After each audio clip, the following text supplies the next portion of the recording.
É uma alegria enorme nós pensarmos que uma figura como o Walt Whitman, ainda que possa parecer remota, não é, nesse nosso cenário, alguém que escreve em meados do século XIX, então nós vemos que reverbera muito, ainda tem esse grande apelo, e seguramente, se eu tivesse assim uma tônica para esse nosso encontro, além da alegria de estarmos aqui, né, celebrando a poesia desse grande, grande nome, essa tônica seria justamente como é uma poesia que diz muito para nós, ainda que temporalmente, né, a gente pode pensar que remoto e tal, não, diz muito e que ainda está para ser descoberta, né, em vários sentidos. E para a nossa realidade brasileira, nós vamos falar aqui dos temas, né, que o Walt Whitman destaca e busca e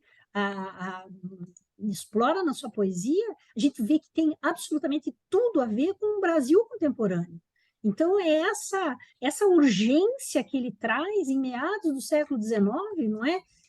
Que vai cruzando essa linha do tempo e que se revitaliza, digamos. Então, daí surgiu a ideia, não é, desses nossos encontros, a leitura guiada de Folhas de Relva de Walt Whitman. Ideia, não é, pela qual já agradeço muitíssimo a Evelyn, né, que está à frente do Centro Astrolábio, e ela né, veio com essa provocação, vamos falar sobre o Walt Whitman, o que você acha? Esse livro, não é? Isso é muito convidativo, afinal, não é? E eu topei de imediato, justamente pela pela assim pela indiscutível presença, necessidade e impacto da poesia do Whitman. Então, hoje nesse nosso encontro, é um encontro muito breve, mas ele também é uma celebração, né? Vou usar uma palavra que o próprio Whitman usa muito, né? E fala que ele celebra esse eu, e eu acho que a gente também está aqui numa celebração, porque o próprio nome dele já suscita esse interesse para quem desconhece a sua obra, é um nome assim muito citado, e, enfim, e também a maneira como muitos outros artistas estabelecem conexões com ele, não é? Então é uma celebração mesmo. Podemos falar ainda que brevemente, mas o meu objetivo é passar a ideia por que pensarmos o Walt Whitman, por que essa incursão que nós chamamos da leitura guiada por esse livro. O que tem de misterioso? Será que é um livro difícil ou ele é volumoso? Quais são as chaves para uma leitura? Então, começo aqui com... Eu vou falar algumas coisinhas, né, da vida do próprio Whitman e a maneira como tudo isso desemboca para esse livro grandioso, em que nós temos, talvez pela primeira vez na literatura, de uma maneira tão escancarada, e eu posso assegurar para vocês, praticamente tudo que eu vou dizer aqui sobre a vida, sobre a obra, a temática, os temas tabus que ele vai explorar, praticamente tudo isso foi gerador de grandes impactos, para não dizer grandes confusões, grandes conflitos, enfim, processos judiciais e tudo mais. Então, quando vamos, assim, já de início, vamos pensar como é que há uma intervenção na história da literatura, em que nós vínhamos numa esteira, né, em que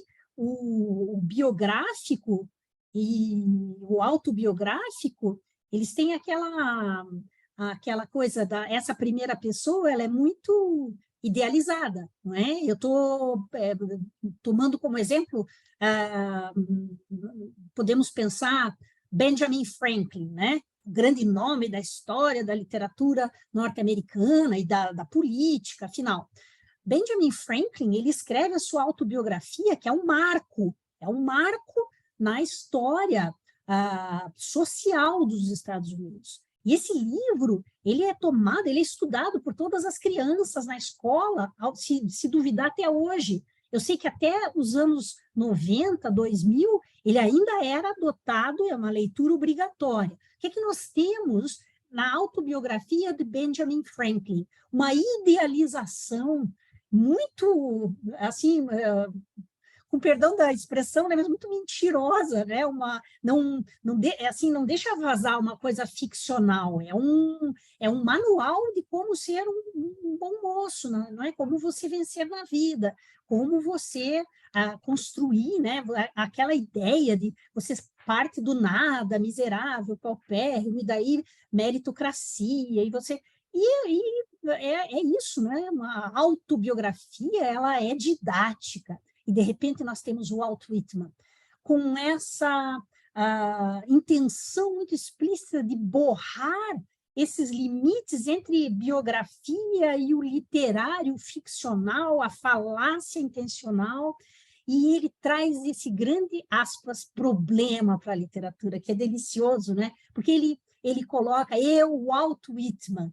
Então, ele detona essa ideia da persona, do eu lírico e tudo mais. Então, falar um pouco da vida do Whitman, né? Importa imensamente aqui. Eu vou dar só umas pinceladas, né? Porque nos interessa chegar no livro. Mas é quase indissociável. Walt Whitman vai nascer em maio de 1819, então, nas primeiríssimas décadas do século XIX, em Long Island, Nova York. Eu pus ali até uma mapinha, porque é muito, muito importante entender geograficamente como as percepções que vão aparecer nesse livro, e aqui tem uma tradução, uma das que eu mais gosto, né? Foi feita pelo Bruno Gambarotto, que é a que eu vou seguir no nosso curso, e eu dizia, então, dessa relação que o Whitman tem com o seu lugar, não é? Como ele se reconhece, não só como um norte-americano, não é, de Nova York, mas como ele se reconhece na América. Esse é um conceito importantíssimo que até hoje estimula muitos artistas, não é? E ele vai falar de uma realidade, afinal, o que é Nova York? Nós temos que lembrar que essa chamada a velha, né, aquela velha formação da colonização, chamada a Nova Inglaterra. Vejam, né? Mais ou menos como as capitanias hereditárias nossas aqui. Então, quando os ingleses chegam na costa norte-americana, não é? Da Nova América, do Novo Mundo, afinal, eles vão, então, fatiar não é? Em colônias. Uma delas é Nova York, que, na verdade, se chamava New Amsterdam. É uma colônia, no início, ela é uma colônia holandesa, né? Muitos holandeses lá em Nova York. Depois ela passa para Nova York. Então, o Whitman ele já começa inserido nessa grande formação da Nova Inglaterra. Né? Então, isso é uma das coisas que ele vai passar limpo de uma maneira belíssima e que serve, né, como conexão também, como colonizados, nós também aqui no Brasil, nós nos conectamos muitíssimo com essa realidade, não é, dessa chegada de valores, e afinal, né, não vamos enveredar por isso, que aí a gente já começa a chorar já de cara, né? Vamos ver como é que ele como é que ele já faz essa grande mudança, chamando atenção para certos pontos. Então, é muito importante a gente entender por que é que ele fala de Manhattan, o que é essa, né? E a ideia do grande progresso, não é? O grande progresso dos Estados Unidos nessa costa, que vai entrar em choque com outras partes do país que ainda estavam, não é? A gente sabe do deslocamento para o oeste, os filmes todos de Velho Oeste, Corrida do Ouro, tudo isso a gente sabe que essa formação ela vai se voltar, então, para o próprio continente, para a própria noção de expansão dentro do país, buscando os valores na própria terra, no próprio solo. Isso, vou fazer um ganchinho aqui, infelizmente, faltou ao Brasil. E, por favor, gente, eu não sou uma imperialista e não estou, né, confrontando aí a história brasileira com a história norte-americana, querendo dizer que tem alguma coisa melhor. Não. Mas eu acho que é muito importante a gente ter essa noção de que o Brasil, infelizmente, ele fica marcando passo aqui, sempre se voltando para a Europa, sempre se voltando para valores, e importando esses valores em relação, sobretudo, à França. Então, tudo que acontece lá fora, não é? Nós não temos universidades, por exemplo, a não ser, né, a universidade mais antiga nossa tem 100 e poucos anos. É muito triste quando a gente vê que, por exemplo, no Peru, nós temos uma universidade que, se eu não me engano, é de 1590, quer dizer, e vários outros lugares, na Argentina, nós temos universidades em 1600. Nós não, aqui no Brasil, nós ficamos adiando isso. Então, nós permanecemos por mais tempo voltados, né, tendo essa referência sempre ao outro continente, o continente europeu ocidental. Então, isso é muito importante. No Whitman, salta aos olhos essa necessidade, não é? Esse grande desejo de entendimento do seu lugar de origem, onde se faz essa América. Então, ele vai passar por várias experiências, ele é de uma família paupérrima, e ainda tinha um pai que era muito instável, digamos, não é? E ele vai passar por muitas dificuldades. Ele é de uma família de 9 irmãos, sendo que vários deles tinham problemas mentais, e ele vai, inclusive, trabalhar para ajudar o seu pai, que era alcoólatra, e a sua mãe, se eu não me engano, era uma mulher iletrada, ela não sabia ler nem escrever. E ele vai poder estudar só até os 11 anos.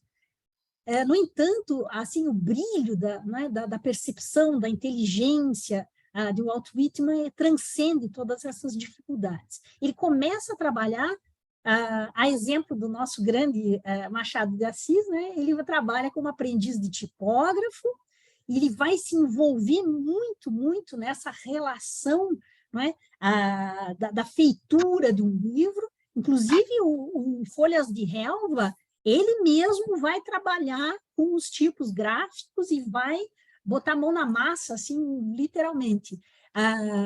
Então, é importante, né, conhecer um pouco disso, como vai reverberar. Quem é essa voz que fala no Folhas de Relva sobre uma descoberta das suas origens, né?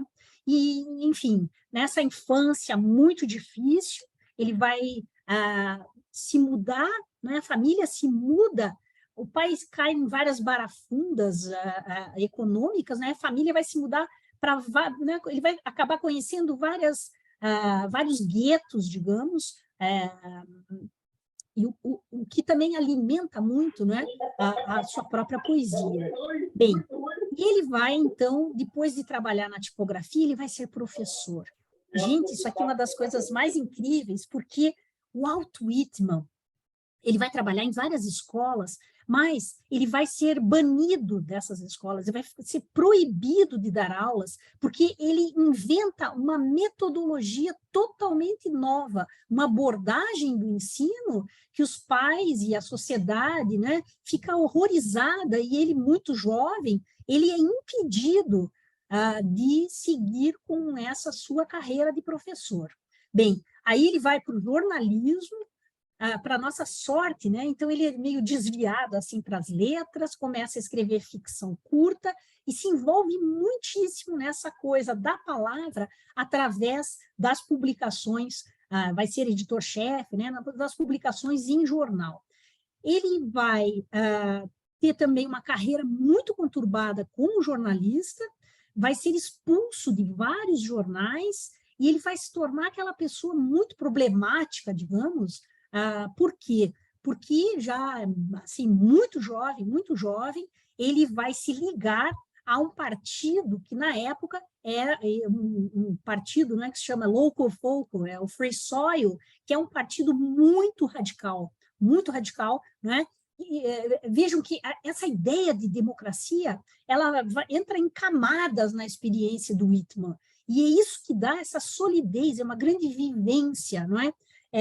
Não é meramente pensar a democracia, não é como conceito. Ele tem a democracia reverberando em diversos âmbitos da sua própria vida, não é? Da sua vida pessoal. E aí, ele é muito jovem, quando ele se liga a esse partido, ele já começa a acompanhar, então, todos os problemas que estavam ligados à escravatura, não é? Então, a escravização de homens, né? E toda essa problemática. E ele, obviamente, né?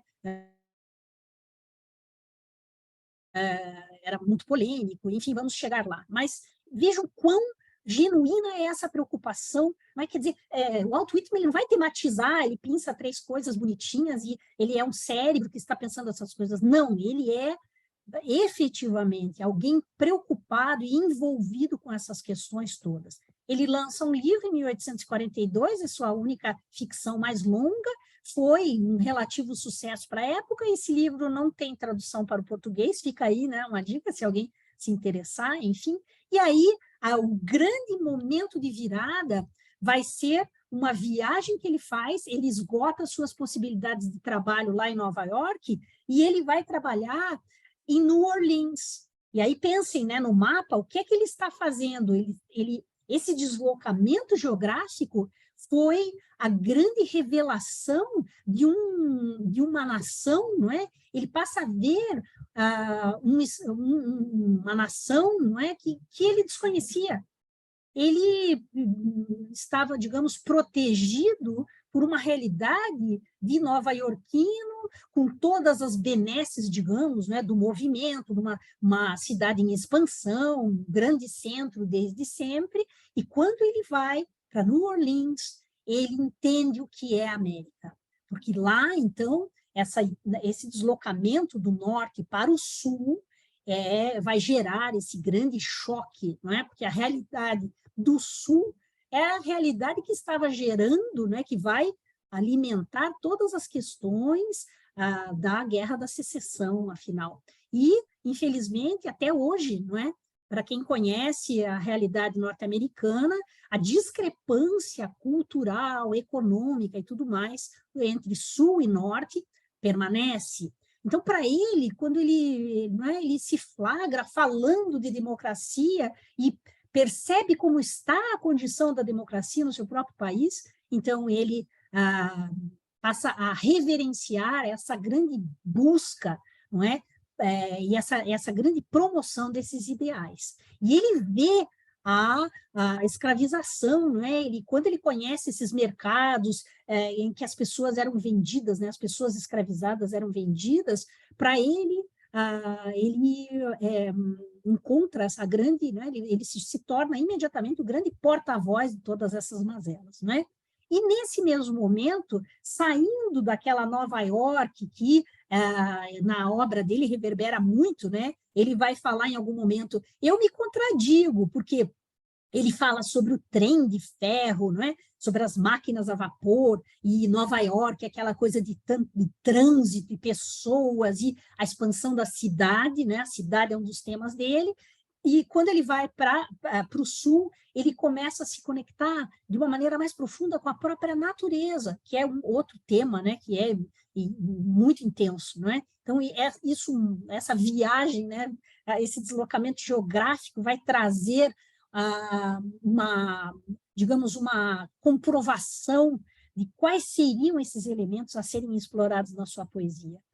Nós precisamos falar, não é, que apesar de uma formação muito incipiente, digamos, uma formação oficial muito incipiente, essa mente brilhante, né, e esse coração grandioso de Walt Whitman vão catalisar influências de muitas fontes diversas, sendo que a música é uma delas. Ele era um grande amante da ópera italiana, a melodiosidade dos seus poemas, ela encontra uma formatação deliberada na sua poesia. Ele é muito influenciado por Shakespeare, pela Bíblia. Sua família não era, quer dizer, ele não cresce, né, seguindo imagine que com 11 anos ele para de estudar e vai trabalhar, né? Então ele tem uma vida adulta, né, de uma maneira muito precoce. a sua mãe era religiosa, mas ele não segue nenhuma religião. E esse é mais um indício de toda essa grande liberdade, não é? Que nós encontramos na tematização desse aspecto, não é? Do religioso. Outras influências, é muito importante a gente entender o transcendentalismo, né? Que é uma forma, um certo romantismo, não é uma escola literária, mas é uma tendência literária muito forte, que tem uma relação grande profundidade, não é, com a filosofia. E o seu líder ou mentor é Ralph Waldo Emerson. Então, Emerson, ele esse grande nome, né? Temos ali a primeira imagem, é o Emerson, e ele vai ser o grande mentor de toda uma geração, como o seu vizinho aqui de imagem, não é? Henry David Thoreau. Thoreau é bastante conhecido, não é? Pelo Walden, também pelo ensaio de desobediência civil. O transcendentalismo ele tem muitas propostas que vão ser seguidas mesmo, né? Assim, propostas que vão alimentar a poesia de Whitman, mas também outras poéticas muito interessantes que são contemporâneas, como, por exemplo, vejam aquela moça ali, né, a Emily Dickinson, também se liga ao transcendentalismo, e o mais bonito disso tudo é como, num momento, não é, em que, como citei, né, o Brasil, por exemplo, estava ainda no impulso imitativo das tendências europeias. Nos Estados Unidos, de novo, não é apologia a nenhum tipo de cultura, querendo minimizar a nossa cultura, mas, por favor, estamos, não é, estabelecendo esses confrontos. Então, nós temos uma elaboração das tendências românticas de uma maneira muito especial nos Estados Unidos, e com resultados, né, por exemplo, um romantismo gótico, que nós podemos encontrar tanto no Edgar Allan Poe quanto na Emily Dickinson. São tendências, não é? São elementos que aparecem. E o próprio transcendentalismo, não é? Com suas ideias da oversoul, a influência do brahmanismo, não é? Das religiões orientais. Então, tudo isso vai impressionar, digamos, o Walt Whitman.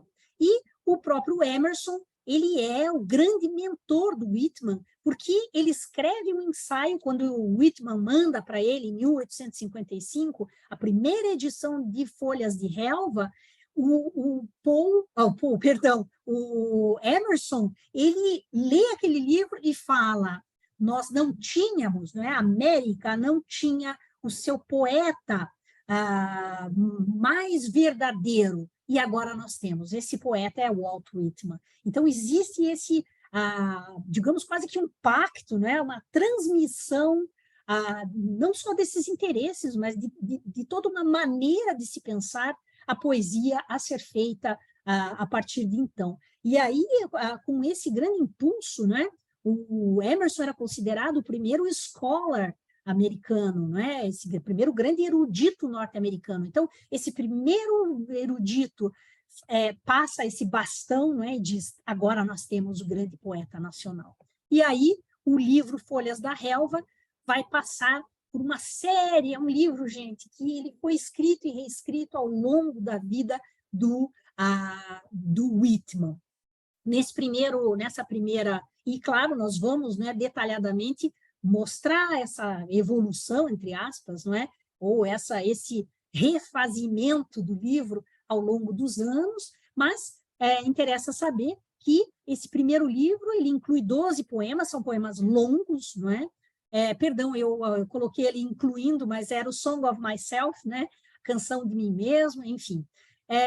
E ele vende 795 cópias, das quais ele mesmo montou, né, como contei para vocês, né, uma tipografia, participou dessa feitura física do livro. Ele escreve um prefácio que é muito polêmico e é considerado, então, esse poeta do povo. Nós precisamos conhecer esse prefácio, que ele coloca que os Estados Unidos são o maior poema. Quer dizer, a natureza não é uma visão nacionalista, sabe, gente? Não é um negócio ufanista. Pelo contrário, é assim, a natureza do lugar onde você se encontra é o grande poema, não é? A natureza, os elementos humanos, e os elementos não humanos, essa exuberância é a própria potência, não é? Então, o grande elemento poético da existência. Bem, eu vou passar rapidamente aqui, que isso nós vamos depois detalhar, né, nos nossos encontros, só para vocês terem uma ideia de como é que esse livro ele foi concebido. Então, como eu disse, ele vai ser escrito e reescrito muitas vezes, muitas delas por conta da censura. A censura era terrível e o Whitman, numa próxima edição, ele tinha que mentir, ele inventou, porque ele era homossexual, e ele teve que mentir que ele era casado, que ele tinha um filhinho, e ele inventava umas histórias assim para despistar, porque caíam em cima, não é, dos poemas, ele tinha que rasurar poemas, tinha que trocar coisas, e enfim. Até que na última edição, que é justamente essa, né, chamada edição do Leito de Morte, que é a última, que foi revisada por ele, nós temos uma preservação dessas ideias, né, mais importantes que tinham sido censuradas inúmeras vezes. Então, ele tem que fazer vários arranjos e rearranjos nesse livro. Então, nós temos, para contar assim por cima o que é esse livro, né? É um grande épico, porque ele vai corresponder às passagens, né, e aos momentos mais intensos da vida desse, entre aspas, personagem, não é?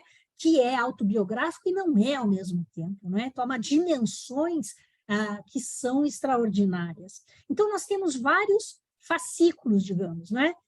Que foram pensados como essa grande linha. E aí, quando a gente termina de ler o livro, nós passamos por todas as fases, desde a juventude, maturidade, as experiências, experiência da guerra, descoberta do corpo e tudo mais, até a velhice. Então, todos esses grandes temas, digamos, não é, de reflexão na vida humana e a sua percepção no mundo vão aparecer ao longo dessas divisões do livro, não é? Então, nós temos vários cantos, por exemplo, inscrições, são 24 poemas, enfim, né? A Canção de Mim Mesmo, são 52 cantos, eu vou pular ali, mas só para vocês terem uma ideia, não é? São vários cantos, alguns são muito curtinhos, não é? Às vezes uma página abre uma sessão dessas, isso é importante, né? Se você pensa, meu Deus, essa doida, como é que ela vai fazer em 4 encontros, né? Vai sair lendo tudo isso aí? Não, não é essa a ideia. Então, a leitura guiada, eu vou justamente mostrar, não é, quais são as chaves de leitura, e claro, vamos ler alguns dos poemas mais importantes, mas são muitos. Então, não é, uma parte dessa leitura é feita não é por quem estiver inscrito no curso aí, com o seu tempo, não é uma epopeia assim para você degustar, não é como se estivesse numa corrida. Então, queria muito mostrar para vocês como é essa divisão, tem essa disparidade, digamos, não é? Algumas sessões são mais longas, outras menos, não é? Mas vejam, nós temos todos os temas passando por não é, como eu disse, essas grandes camadas temporais que vão reverberar. E assim segue o livro, com várias partes, não é? E depois o envolvimento na guerra e tudo mais, a prece de Colombo, pensar no tempo, e por aí vai. E aí nós já começamos do zênite à noite estrelada. E aí a grande despedida, até mais fantasia minha, não é? Então, como é que esse eu lírico vai amadurecendo e se confronta com o final da sua vida, não é? Que eu posso falar para vocês esses grandes temas que ele aborda, não sei como é que estamos aí de tempo, mas ainda olhei aqui no relógio,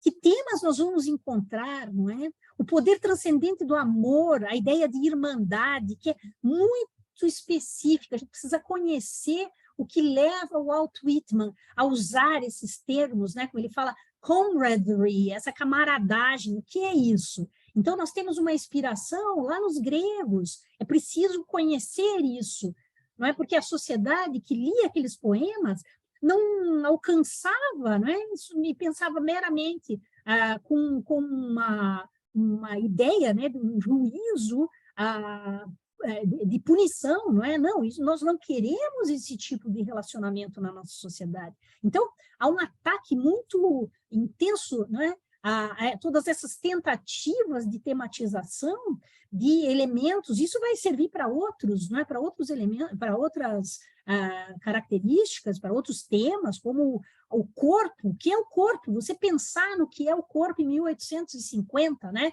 Na década de 1850, e dizer, eu tenho direitos, eu tenho conquistas nesse sentido, eu posso fazer e realizar descobertas com o meu corpo, tanto o corpo do homem quanto o corpo da mulher, e encontrar isso, né? Esses poderes transcendentes, não só do amor. Bom, se a gente pensar que também um escritor como James Joyce, né, fazendo um paralelo, em 1922, quando lança Ulisses, é ridicularizado, porque o tema principal do Ulisses, né, quando a gente pensa no Leopold Bloom, é o amor. Não é? Ele está falando sobre guerra, mas ele está falando, ele é ridicularizado porque ele fala sobre o amor. Então, quer dizer, o Walt Whitman vai antecipar em muito tudo isso. Mas não é essa coisa piegas, né? Essa coisa açucarada, o amor, enfim, ele estabelece essa grande conexão. Vamos pensar no título do livro, Folhas de Relva, o que quer dizer, não é? Então, nós temos, quando você olha para a grama, todas as folhinhas, né? As lâminas, como a gente chama em português, que é bem ruim, né? Afinal, mas todas, né? elas você não tem discriminação, não existe, não é uma que é melhor que a outra, porque é mais alta ou menor, ou não existe. Então, todos, não é toda essa a nossa percepção dessa igualdade, dessa noção democrática, não é, de direitos, de igualdade, como as folhas, não é? Nada é mais importante, a coisa mais banal, uma grama é tão importante quanto a concepção do cosmos, não é? E ele pensa aqui, dando sequência aos temas, essa ideia do outro. E uma das coisas mais bonitas é como ele usa a técnica e a temática, né? Como é que é tudo tão imbricado, como é que ele vai falar do outro com as técnicas. Já vou chegar ali, mas vamos lembrar disso. Essa fé na democracia, uma fé otimista, não é? Na igualdade. Olha, gente, se a gente pensar, nós estivemos, não é, muito próximos de momentos, não é? de situações, melhor dizendo, na nossa própria história recente, não é? Do Brasil, em que nós nos vimos chamados, não é? Com esse chamamento para repensarmos a democracia. Então, tudo isso é muito urgente ainda em relação à nossa própria situação, não é? No Brasil. E quando ele fala nessa fé otimista na democracia e na igualdade, não pode soar como uma coisa vetusta, sendo que não é, nós estamos ainda lutando para estabelecer isso, para compreender, afinal. Bem, a crença nos poderes regeneradores da natureza, né? O valor desse ensinamento, como é que, ao voltar-se para a natureza, você tem essa condução para uma percepção. E outros, né? Já falei do corpo, a relação entre corpo e alma, grandiosidade da natureza, sendo a grandiosidade do espírito humano, América como um grande poema, já disse. E eu, em algum momento, falo, né? Ele vai usar a técnica para essa transmissão das suas ideias. Eu vou só falar em uma das coisas, o verso livre. Este homem está falando sobre liberdade. Então, cai por terra aquela noção, né, de uma métrica constrangedora nesse sentido. Os temas dele são libertários, então a forma é também em liberdade. Ele vai ser o grande inventor, claro, existem tendências para isso, mas ele é o grande, né? Ele vai solidificar a ideia do verso livre. Então, vejam como forma e conteúdo, elas dizem um ao outro, não é? E é uma perspectiva muito séria do que é o posicionamento poético, né? A voz do poeta. Um outro exemplo de como a técnica, não é? Como eu coloquei ali em cima, ele vai explorar uma coisa que se chama merge. Merge é você borrar essas fronteiras, não é? Entre esse eu e o outro. Então, como é que a técnica tem a ver com o que ele está dizendo, não é? Ou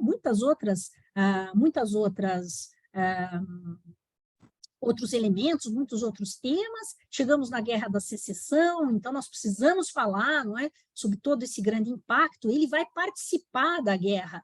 ele não tinha condições físicas de ser um combatente, mas ele vai ser um enfermeiro.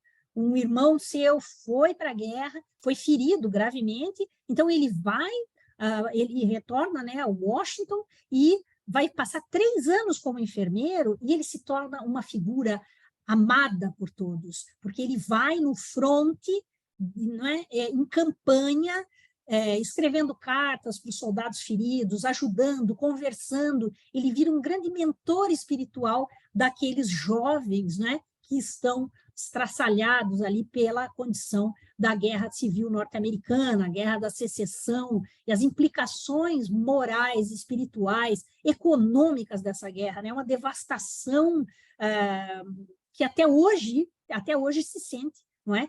Esse grande impacto, como disse, desse embate entre Norte e Sul. E aí ele vai passar, depois da guerra, não é? Ele tem essa grande relação com a figura do Abraham Lincoln, e aí a gente ele tem adoração, ele nunca se aproximou, ele viu o Lincoln várias vezes no front, porque o Lincoln era, não é, também democrático, e ele mesmo ia, não é, nos locais das guerras, e enfim, era um presidente totalmente atento a essa, né, toda essa devastação, e enfim, nós conhecemos, né, essa parte da história. Tem uma implicação aqui que Abraham Lincoln, essa grande figura, né, do self-made man também, um homem paupérrimo, que depois se torna advogado, enfim, é eleito e tal, e Abraham Lincoln também era homossexual, e foi escamoteado sempre, né, na história dos Estados Unidos, e revelado recentemente.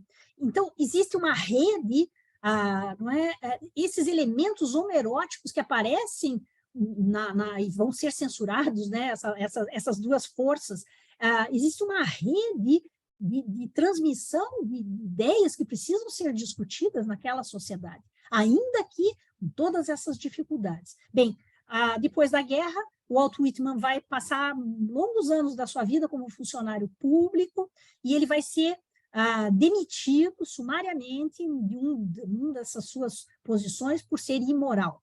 Vai sofrer inúmeros processos, é uma vida muito, muito triste, não é? E ele vai, até o final da sua vida, vai seguir reescrevendo Folhas de Relva. Ele vai desenhar o seu túmulo, nessa edição, inclusive, nós temos no início, né, os desenhos dele, e essa tranquilidade com a passagem, né, de toda uma vida, quando ele desenha esse mausoléu para ele, esse entendimento do que são os ciclos da vida humana, é sobre isso, né, que nós nos aproximamos quando lemos o Folhas da Relva, e ele vai morrer em 26 de março, não é? Então nós vamos, ao longo do curso, nós vamos passar pela data de morte de Walt Whitman. Já estou encerrando aqui, quero falar das reverberações do pensamento do Whitman, não é? Na obra, de muitos, eu trouxe apenas alguns aqui, não é? Mas como é que isso reverbera? Essas são as famosas fotos de Walt Whitman nu, e claro, vai sofrer censura. Essa é uma outra foto muito famosa, em que ele aparece olhando para o seu companheiro, e aqui nós vemos um homem velho já, não é? E ele tem um companheiro mais jovem, e claro, essas fotos vão ser altamente criticadas e censuradas. Que tipo de delicada condução este poeta está fazendo aqui, não é? Ele falou sobre o corpo sua vida toda, ele falou sobre esse amor, ele fala, não é, sobre esse amor que transborda todas aqueles padrões, não é, vencidos de moralidade. Então ele chama atenção para as potencialidades do corpo, e então ele tem uma vida, ainda que ele tenha que, nossa, não é, fazer altos malabarismos ali para poder driblar essa censura, mas ele consegue, e hoje nós lemos esse livro, o frescor das ideias permanece. Então, é esse ato corajoso, não é, de ter se exposto e, para concluir, então, esse grande impacto, eu queria ler só essa, né? Ele fala, a censura é sempre ignorante, sempre ruim. Se o censor é um homem de virtude, é um hipócrita, parece não fazer diferença. O mal é sempre o mal. Sob qualquer ordem social responsável, a decência sempre cuidará de si mesma. é um tapa, né? Assim, é muito bem, é uma grande provocação para que a gente reflita sobre todos essas balizas, né, tão socadas goela abaixo, em nome de uma moralidade, em nome de princípios, afinal, que foram, em algum momento, talvez, reguladores da nossa sociedade, mas que já foram superados, né? E que, como é que são superados? Quando se provam o contrário disso tudo, não é? Que estão cerceando a vida humana e cerceando a própria beleza dessa vida, não é? Então, eu fiz uma pequena lista aqui dos influenciados de H. Lawrence, William Carlos Williams, Hart Crane, Hermann Hesse, Bram Stoker, Allen Ginsberg, Gregory Corso, Jack Kerouac, William Burroughs, Adrienne Rich, Gary Snyder, Lawrence Ferlinghetti, Pablo Neruda, Patti Smith. Então, pus alguns desses nomes, né? Esta foto aqui, onde nós temos o Allen Ginsberg com o seu companheiro, Peter Orlowski, é isso, não é? Inclusive tem várias sessões de fotos, né, imitando essas fotos, essas fotos feitas pelo Walt Whitman, pelos poetas da geração Beat, não é? Marcadamente o Allen Ginsberg, não é? Que faz, o Gregory Corso também faz essas fotos, não é? Então, a gente estabelece essa relação imediatamente. Um poeta como Pablo Neruda, que entende essa voz de Américas, não é? Então, a grandiosidade, o impacto do livro tão corajoso, né? Tão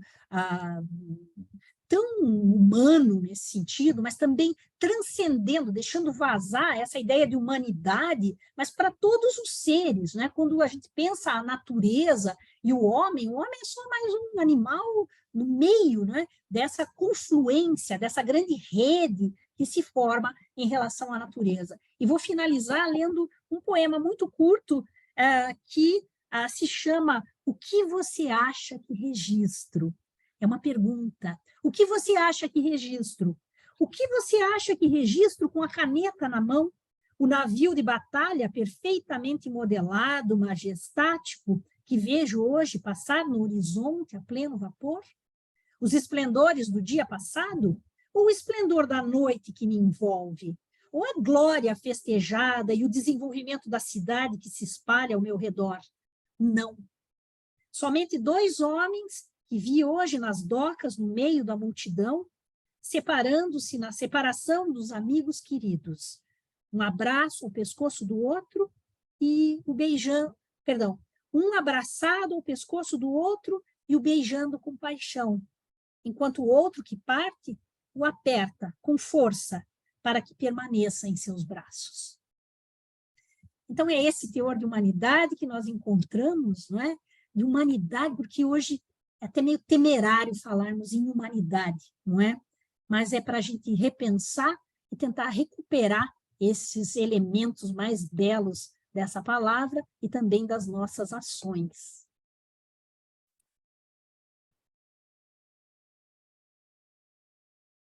Pronto, gente, a ideia era dar essa pincelada, e agora eu estou vendo as carinhas de vocês, quero agradecer aí a participação, né? Por favor, eu vou pedir para a Evelyn comentar um pouquinho de como vai ser esse nosso curso, né?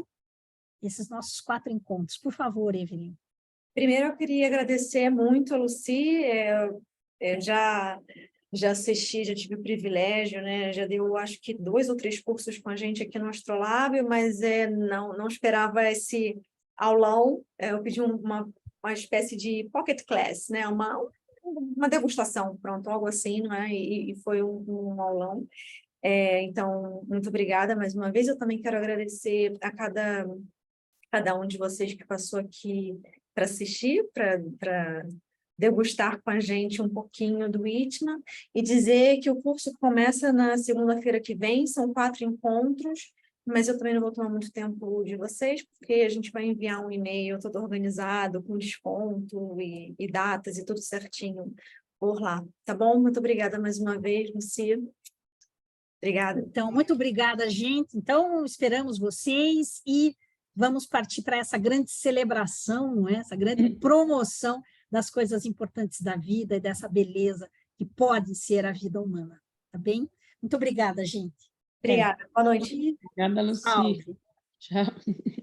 Tchau, até Muito lá. obrigado. Tchau, tchau.